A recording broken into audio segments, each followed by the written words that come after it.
옆에 있어 주셔서 감사합니다.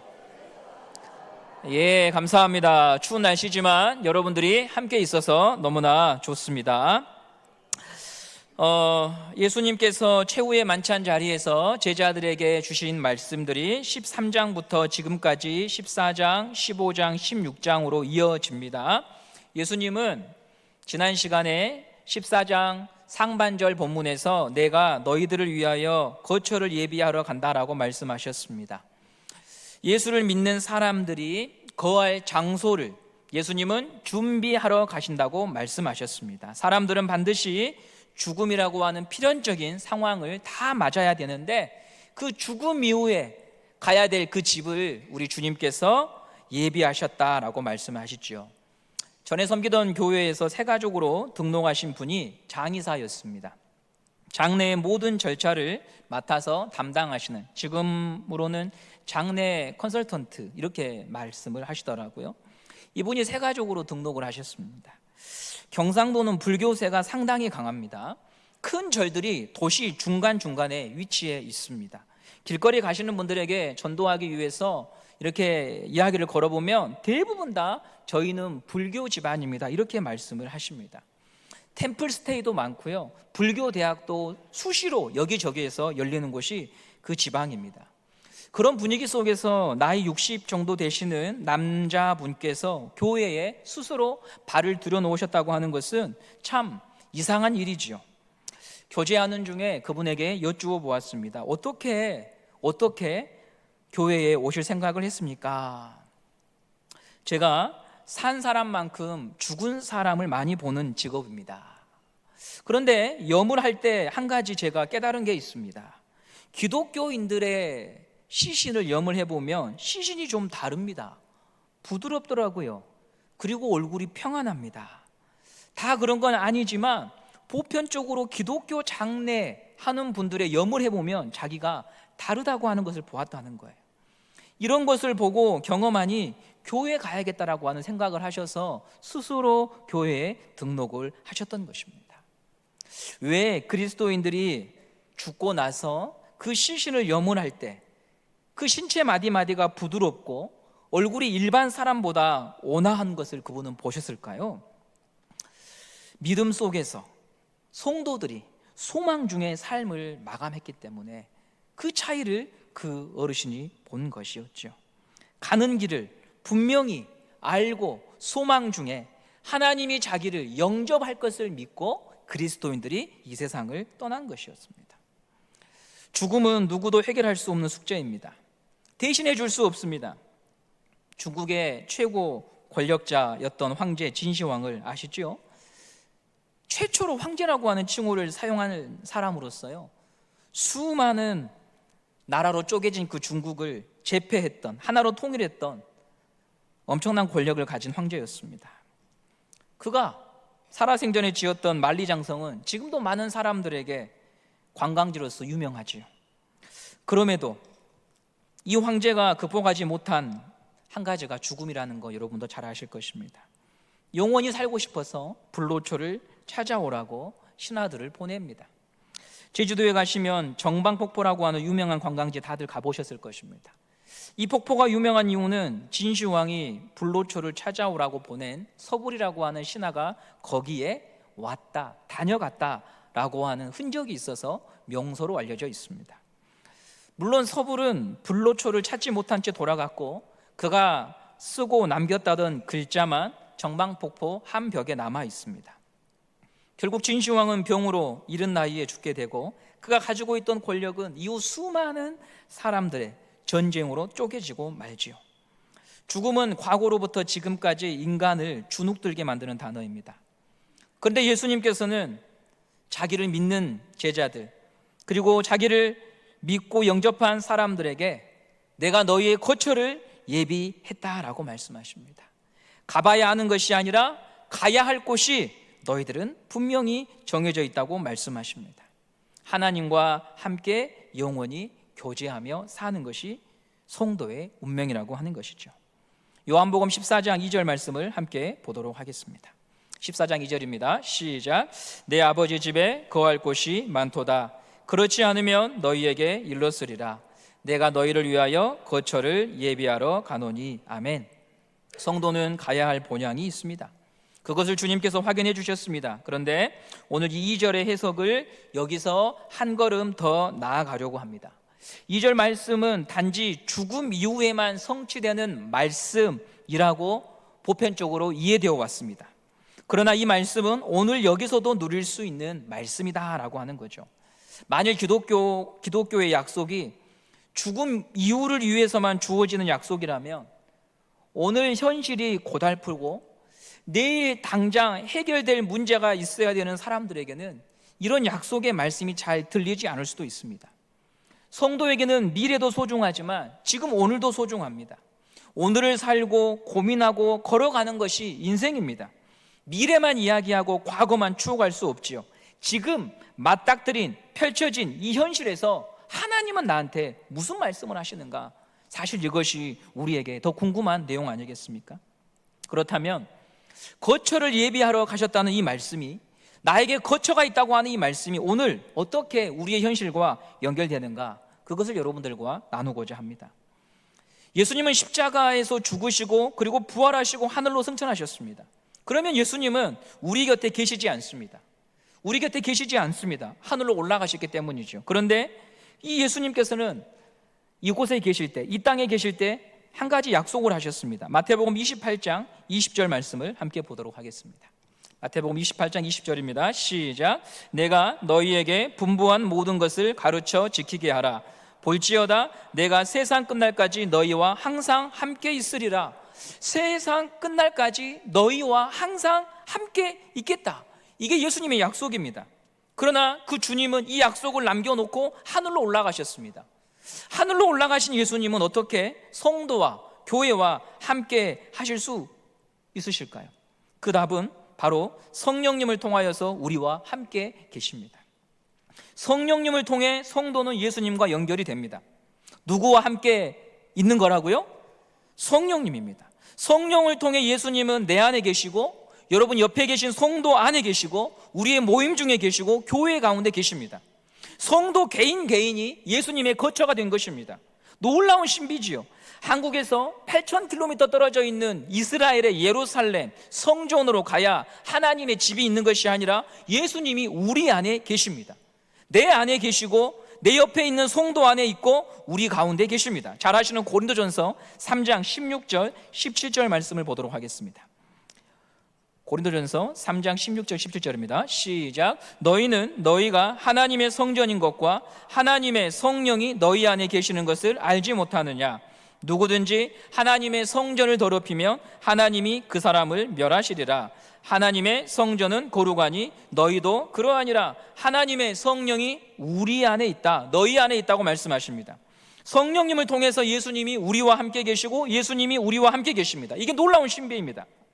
다른 종교는 하나님을 찾아 물 좋고 경치 좋고 기가 모인 곳을 찾아다닙니다.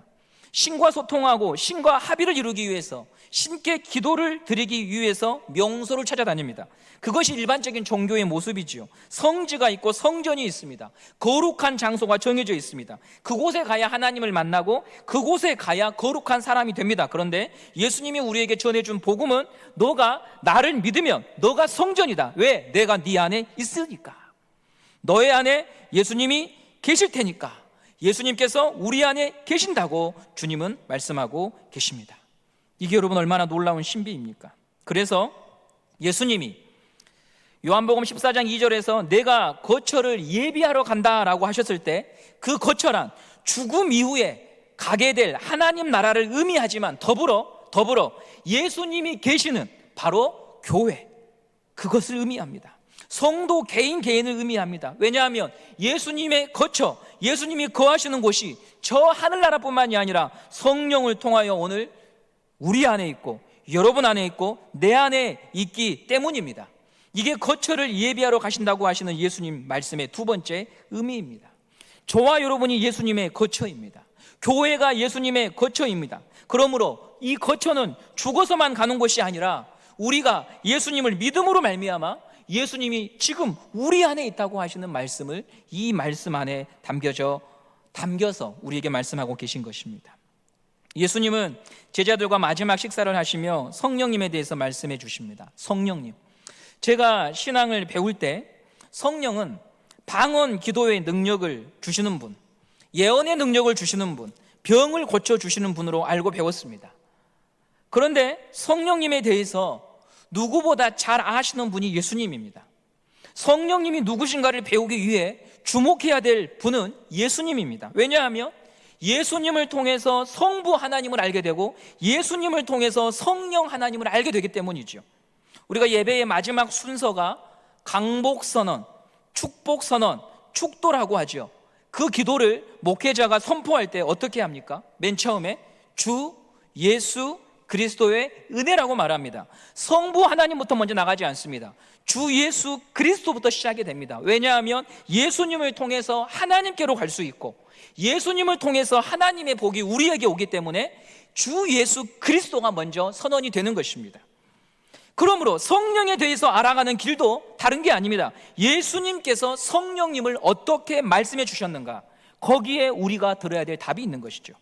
예수님은 오늘 14장 16절 17절에서 이렇게 말씀하십니다. 16절 17절입니다. 시작. 내가 아버지께 구하겠으니 그가 또 다른 보혜사를 너희에게 주사 영원토록 너희와 함께 있게 하리니 그는 진리의 영이라. 세상은 능히 그를 받지 못하나니 이는 그를 보지도 못하고 알지도 못함이라. 그러나 너희는 그를 아나니 그는 너희와 함께 거하시며 또 너희 속에 계시겠음이라.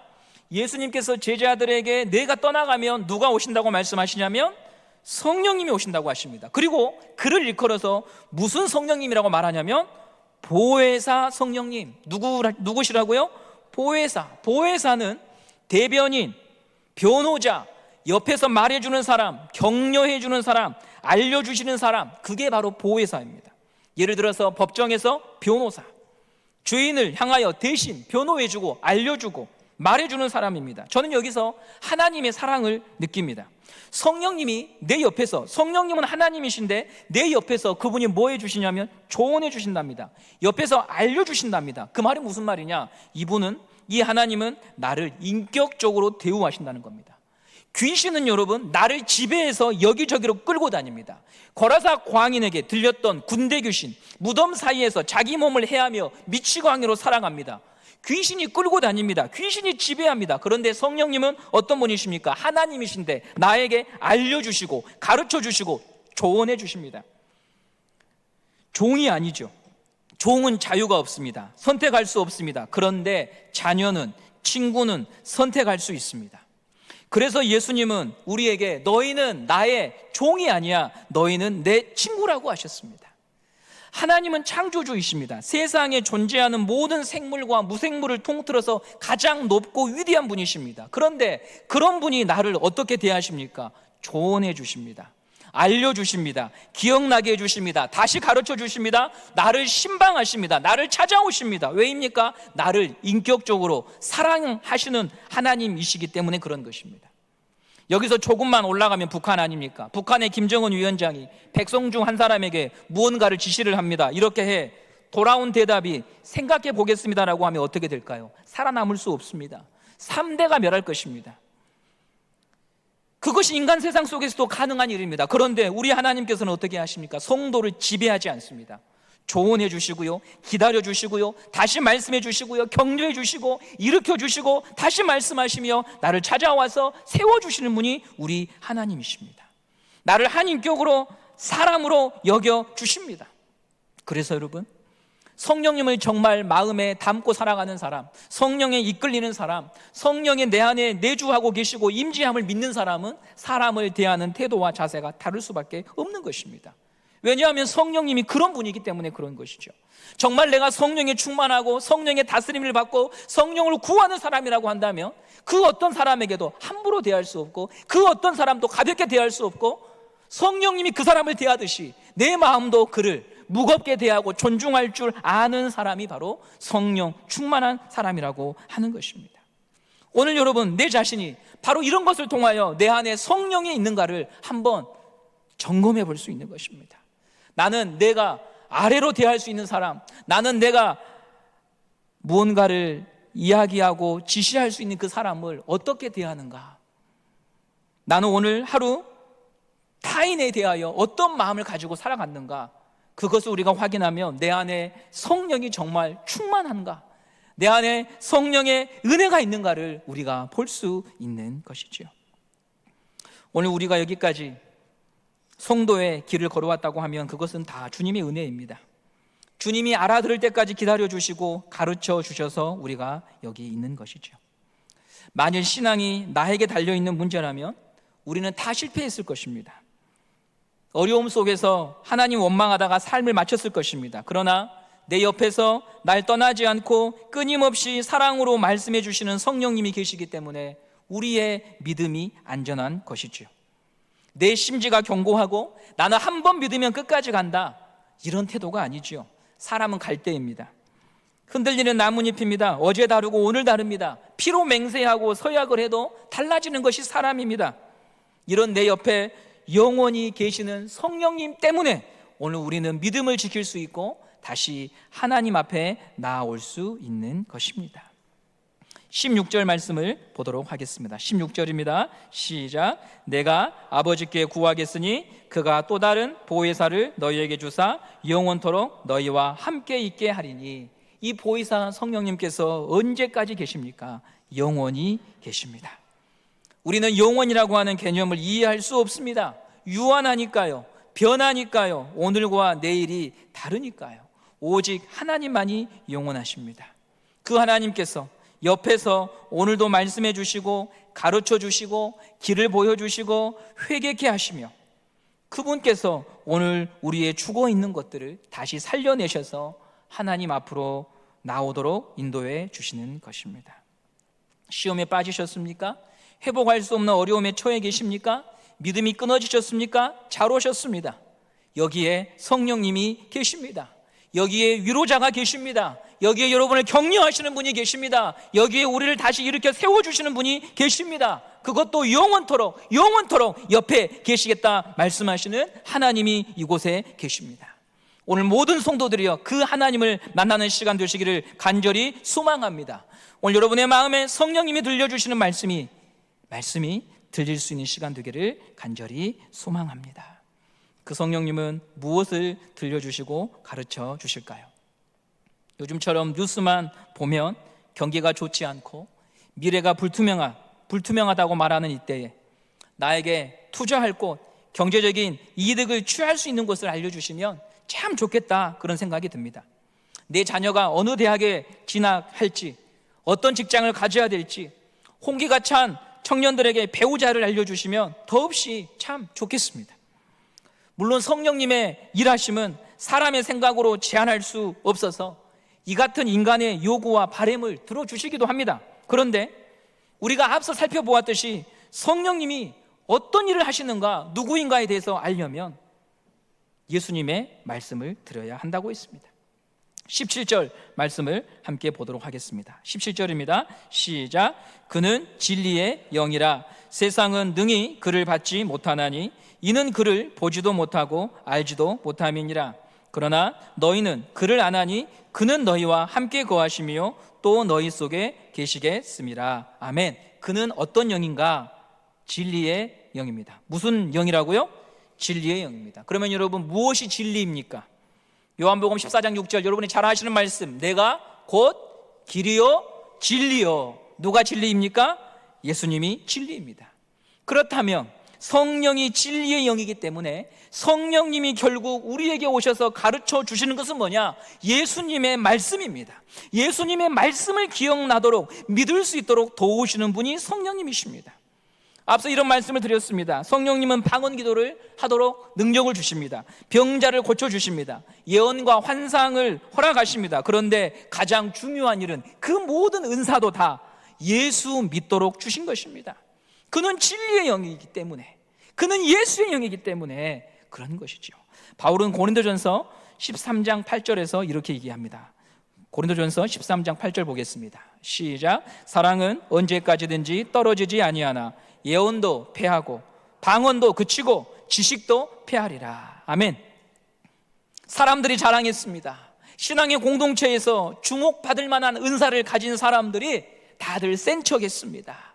그런데 바울이 말합니다. 그런 것으로 자랑하지 마라. 방언도 그치고 예언도 피하고 지식도 끝난다. 사랑만이 영원하다. 예수 사랑만이 영원하다. 그것이 교회의 자랑이고 그것이 너희의 자랑이어야 한다고 바울이 우리들에게 말합니다. 성령님은 그 예수님의 사랑을 자랑하고 즐거워하고 믿게 하시는 분이십니다. 13장에서 제자들의 발을 씻기며 예수님은 교훈하셨습니다. 너희도 이와 같이 섬겨라. 그리고 나는 잠시 떠날 거다. 그런데 제자들은 이해하지 못했습니다. 이때 예수님이 제자들에게 이런 말씀을 하십니다. 13장 19절 말씀을 함께 보도록 하겠습니다. 시작. 지금부터 일이 일어나기 전에 미리 너희에게 일러두면 일이 일어날 때에 내가 그인 줄 믿게 하려 함이로라.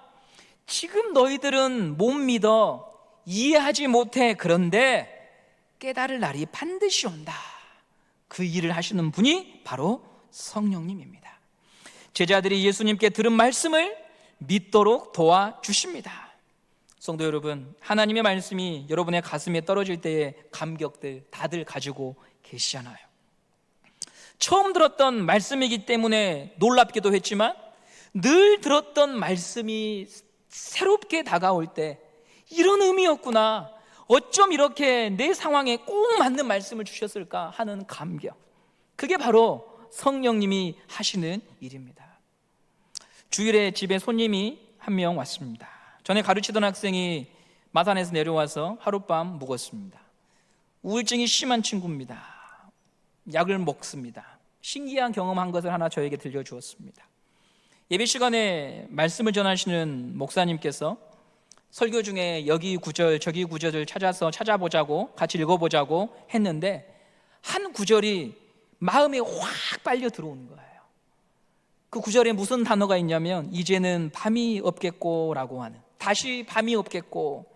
그 구절을 읽다가 나는 내 인생이 밤이라고 생각하는데 내가 빛 가운데 있구나, 빛의 나라가 내가 가야 될 나라구나 하는 감격과 기쁨이 그에게 막 일어난 거예요. 이런 경험이 목회자가 주는 게 아니고요, 하나님께서 자기 백성을 사랑하셔서 주시는 감동이에요. 요한계시록 22장 5절 말씀이거든요. 한번 보겠습니다. 요한계시록 22장 5절입니다. 시작. 다시 밤이 없겠고 등불과 햇빛이 쓸데없으니 이는 주 하나님이 그들에게 빛이심이라. 그들이 세세토록 왕노릇 하리로다. 요한이 새 하늘과 새 땅을 보면서 기록한 본문이거든요. 너무나 밝아서 등불도 햇빛도 필요 없을 정도로 밝고 환한 나라, 그곳이 바로 내가 가야 될 본향이구나, 집이구나, 그것이 나의 운명이구나. 이 말씀이, 이 구절이 우울해서 살고 싶지 않고 이런저런 감정과 패배감으로 요동하는 그 자매의 마음에 성령 안에서 그 말씀이 들리자 평안을 찾은 거예요. 내가 빛 가운데 있구나. 요한복음 14장 27절입니다. 요한복음 14장 27절 말씀입니다. 같이 보겠습니다. 시작. 평안을 너희에게 끼치노니 곧 나의 평안을 너희에게 주노라. 내가 너희에게 주는 것은 세상이 주는 것과 같지 아니하니라. 너희는 마음에 근심하지도 말고 두려워하지도 말라. 아멘. 여러분, 제가 그 자매 집에 와서 저희 아내랑 계속 대화를 하고 저는 이제 방에 들어가서 한 권의 책을 읽었습니다. 의사 부부인데요. 의사 부부인데 딸이 조울증의 질환으로 고통받고 있었던 그 기록을 적어놓은 책이었습니다. 양극성 장애라고 의학적 용어로는 판단을 하더라고요. 조증과 우울감, 그걸로 인하여서 그 요동치는 마음을 잠재울 수 없으니까 자해를 합니다. 카터칼로 손목을 긋거나 발을 그어요. 그러면 병원에서 환자를 보고 있다가 급히 전화를 받고 응급실로 달려가는 거예요. 그런 일들이 수십 번 있는 거예요. 내가 의사인데 딸을 고칠 수가 없는 거예요. 돈도 있고 인맥도 있어서 한국에 내놓으라고 하는 신경정신과 분들에게 맡겨서 이 딸을 치료하는데 놀라운 게 뭐냐면 여러분, 의사마다 판단이 다른 거예요. 정신적인 문제라는 게 그래요. 의사마다 판단이 다르고 약 처방이 다른 거예요. 나아지지가 않는 거예요. 나아지지. 그런 고통스러운 수기를 기록해 놓은 책이었어요.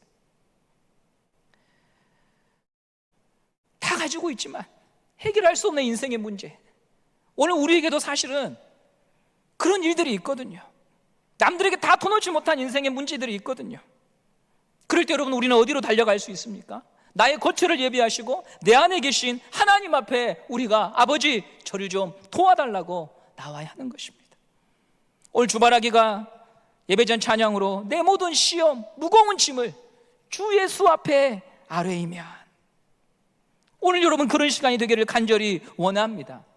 세상의 약물과 세상의 조언으로도 고쳐질 수 없는 우리 인생의 문제를 다시는 밤이 없겠고라고 말씀하시는 그 하나님 앞으로 가지고 나아가 우리 인생의 문제를 주님 앞에 고백하는 시간이 되기를 원합니다. 성령께서 여러분의 마음에 믿음을 일으켜서 여러분을 붙잡아 주시기를 간절히 기도했으면 좋겠습니다. 억제할 수 없는 감정의 소용돌이 속에 계십니까? 불안과 염려로 잠을 이루지 못해 긴 시간 고통받고 계십니까? 오늘 성령께서 예수님을 바라볼 수 있도록, 주님만 의지할 수 있도록 믿음 주시기를 간절히 소원합니다. 오늘 기도회 속에 그런 회복이 일어날 줄 믿습니다. 주일 오후 예배 때 말씀드렸듯이 중풍병자의 혈관이 막혀서 신경이 죽고 사지가 마비가 와서 정상적인 생활이 불가능했던 그 인생, 그렇게 나의 삶이 뒤틀려 버리고 무언가 막혀 있어서 고통스러울 때 성령님께서 우리에게 믿음 주셔서 가장 큰 위로를 주실 그 주님을 만나는 이 복된 예배의 자리가 되기를 정말 원합니다. 특별히 초등부 허유나 학생을 위해서 기도합시다. 어제 저녁 이마트 앞 도로에서 신호를 대기하고 있던 유나와 다른 행인을 차가 덮쳤습니다. 운전자는 브레이크 고장이라고 진술을 했지만 자세한 것은 경찰 조사를 통해서 확인을 해야 될 것 같습니다. 치아가 다수 손상된 상태고 두개골에 금이 가서 출혈이 있습니다. 머리 손상은 여러 시간 지켜봐야 되기 때문에 계속적인 관찰과 치료가 필요한 상황입니다. 옆에 있던 언니 윤서 역시 심리적인 충격이 굉장히 큽니다. 동생이 내 눈앞에서 큰 사고를 당하는 것을 다 보았으니 어린 학생이 감당하기 어려운 고통일 것입니다. 또한 부모 되시는 허동권 집사님과 이미선 집사님의 마음도 폭풍 치는 바다에서 항해하는 배처럼 혼란스럽고 힘겨울 것입니다. 이런 날에 우리를 한 교회로 부르신 하나님을 바라보며 함께 기도하기 원합니다. 하늘의 거처만이 아니라 교회를 거처로 삼아주셔서 성도의 피난처로 삼아주신 주님의 말씀을 기억하며 어려움에 처한 성도, 힘겨운 성도의 울타리가 되어 주어야 하겠습니다. 감사한 것은 초등부 선생님께서 집에 혼자 남은 윤서를 집으로 불러주셔서 돌봐주고 계십니다. 또한 많은 분들이 기도로, 전화로, 문자로 격려해 주시고 위로해 주고 계십니다. 하나님은 직접 역사하기도 하시지만 우리가 그분의 거처이기 때문에 우리를 통해서 일하십니다. 하나님은 우리 안에 계시기 때문에 우리를 자기의 손과 발로 삼으셔서 어려운 자를 일으키시고 교회를 통하여 일하십니다. 그분이 우리 안에 계시기 때문에 그분은 우리를 통해 일하시는 것이죠.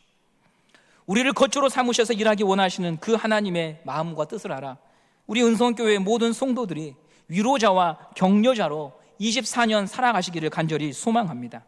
하나님이 교회와 여러분을, 우리 교회의 기관과 순을 그렇게 사용하셔서 인간의 생각으로는 고칠 수 없고 인간의 생각으로는 버려야 하고 죽어 있는 것 같은 인생들을 다시 살리는 그것을 경험하고 간증할 수 있는 교회가 되기를 간절히 소망합니다.